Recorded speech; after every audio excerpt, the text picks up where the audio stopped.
Hey, how you doing? Who are you? I'm your Uncle Buck. Uncle Buck wasn't another John Hughes comedy. It was chaos wrapped in comfort food, but behind the slapstick, there was uncertainty from the beginning. Hughes had pursued bigger names previously to John Candy, and executives didn't think Candy could carry a movie. Nobody thought a cranky uncle would be the anchor of a family hit, but buried in the noise and the mess, it became the movie that not only inspired Home Alone, but also made John Candy one of the most popular stars of the 1980s. It wasn't just comedy. It was heart masquerading as chaos. When you look back at its bizarre origins, the movie is filled with 20 strange and interesting facts about how a messy production became a cultural touchstone. For one, it's now impossible to imagine anyone but John Candy bursting through that doorway as Uncle Buck, coat too big, face too warm, pancakes too huge.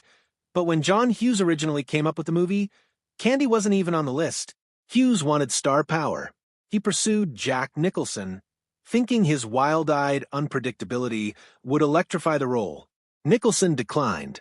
Danny DeVito's gruff charm seemed ideal for a cranky bachelor until scheduling conflicts drove him away.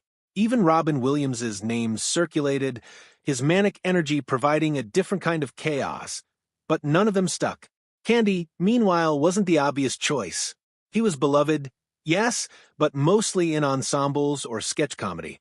Few executives thought he could carry a movie as the lead. Hughes disagreed.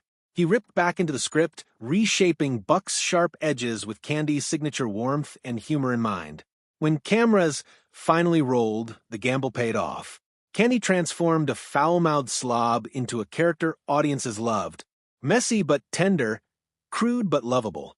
Nicholson wouldn't have made him gentle. DeVito wouldn't have made him tender. Williams wouldn't have made him grounded. Not their Buck. Not anyone's Buck. Only Candy's Buck. If this kind of story touches your heart, if you're someone who cares about truth, responsibility, and speaking up for the voiceless, please like this video, subscribe to our channel Spark Science, and share it with someone who should hear it. Let's get started. For Hughes, Uncle Buck was more than another comedy. It was the beginning of an empire. The movie was the first release under Hughes Entertainment, his brand new production company financed by a multi-picture deal with Universal. It was designed to bankroll his next 10 years of films, and it succeeded, at least partially. That deal provided Hughes with the runway for early 90s films like Career Opportunities and Beethoven, but here's the catch. His biggest hit, Home Alone, didn't even go through Universal. It went to Fox. So, the film that launched his Universal era also showed how antsy Hughes actually was. He leveraged the studio backing to establish his company, but his biggest hit came when he broke free. Prior to Uncle Buck, Macaulay Culkin was just another kid auditioning in Chicago. He was 9 years old, small for his age, but when he opened his mouth, Hughes saw something different. Culkin had timing, a quick wit that allowed him to deliver sarcasm like an adult, but with the innocent face of a child.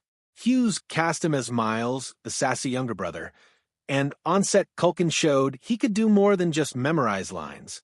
He traded barbs with John Candy in scenes that should have devoured him whole, firing back quips with a confidence most kids couldn't muster. Amy Madigan recalled being amazed that a child could keep pace with Candy's improvisations without breaking stride. That spark altered everything. Hughes saw Culkin wasn't just a good kid actor. He was the kid actor he'd been looking for.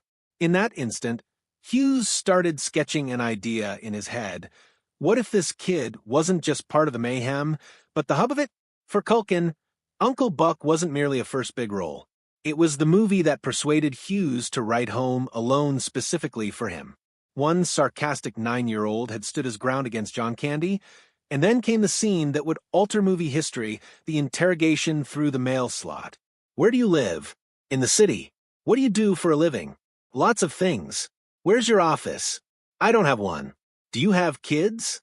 No, I don't. I'll come. It's an even longer story. I'm your dad's brother, all right. You have much more hair in your nose than my dad. How nice of you to notice. I'm a kid. That's my job. That little back and forth was more than a laugh. It was the birth of Home Alone. Sometimes an entire franchise begins with one joke. In Uncle Buck, That moment with Miles and Buck's girlfriend through the front door's mail slot was a throwaway gag on the page. But when Culkin delivered it, something electric happened. His timing was razor-sharp, his sarcasm effortless. And Hughes saw more than just a funny scene, he saw a lead actor.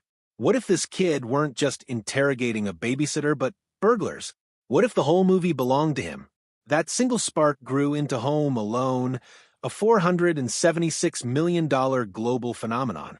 Though Hughes wrote the script, the funniest lines often came straight from John Candy, who couldn't resist tossing in new jokes on the fly. Take the infamous line, "Take this quarter, go downtown, and have a rat gnaw that thing off your face." That wasn't in the script. Candy threw it out mid-scene, and Hughes laughed so hard he ordered it kept in. The movie is filled with those moments.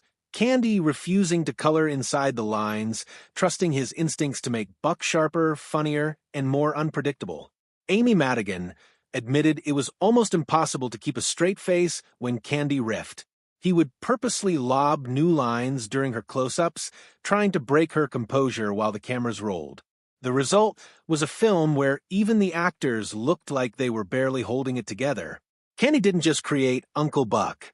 He created an atmosphere where the cast laughed as hard as the audience. Chicago, naturally, became another character in the movie. Hughes initially placed early drafts in St. Louis, but something was missing.